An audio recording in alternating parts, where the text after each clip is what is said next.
So when you say could get away with it, that implies that he has no reason to be worried about the political reaction, about demonstrations, protest, anger among the Russian public.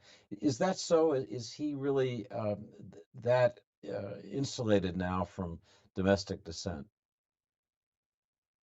I think so. I think that uh, the Russian intelligence services have such pervasive sources and have such pervasive surveillance techniques around the country that anytime uh, a group of people, whether through the internet or some other means, want to have a demonstration or protest something, the police are there when they arrive, essentially, and so he really has, I think, imposed his will. And frankly, he also doesn't have much to fear from the West, in his view.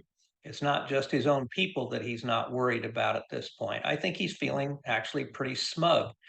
The Russian economy has recovered from the initial months of sanctions. Uh, they've actually got a pretty good cash balance thanks to selling oil and gas, and they're getting a lot of consumer goods from China and from Central Asia and Turkey and elsewhere.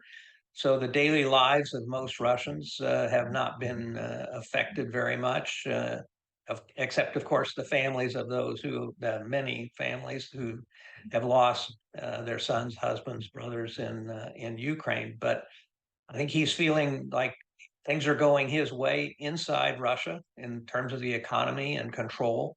And I think he believes that at this point, the West has done all they can do to make life more difficult for him.